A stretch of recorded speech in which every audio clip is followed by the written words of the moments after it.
Yeah, you don't owe me. Featuring Mick, Timo and Kai. Here we go.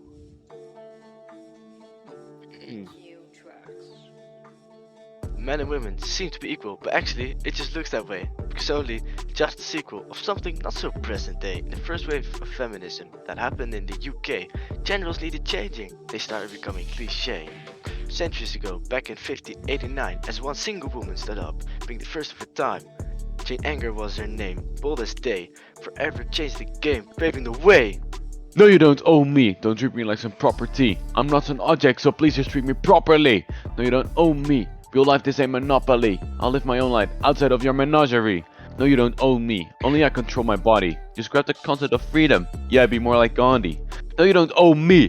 We'll be heard throughout the whole country. Start of an uprising. We'll change the world most certainly. After Jane Anger, it was a matter of time. People began raising up where the feminism began to shine. Her successor was Anna Bradstreet, poet and writer, rightfully questioning what makes us get rules tighter. After her came many more. Mary Estelle Epper Bain and Anna Bradstreet maybe not heard before. They fought for women in the 17th century, that's for sure. After them came Jane Gambaldon and Mary Scheller, but that's not all. Frances Wright and Mary Wollstonecraft were all part of the haul. All women fighting for their rights way before it was known that men should not be the only ones sitting in the throne. But that's the 18th century, and what would you know? There's women in the 19th century stealing the show. Three Andersons, for example, fought for their rights, but alongside them many others also went through great fights. Most iconic is Emily Davison, who protested with her life, doing hunger strikes, being arrested were all part of the drive. Her main cause was for women to vote, so everyone, let's get on the boat.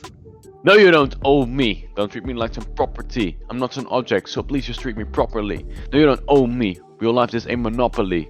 I'll live my own life outside of your menagerie. No, you don't owe me. Only I control my body. Let's grab the concept of freedom. Be more like Gandhi. No, you don't owe me.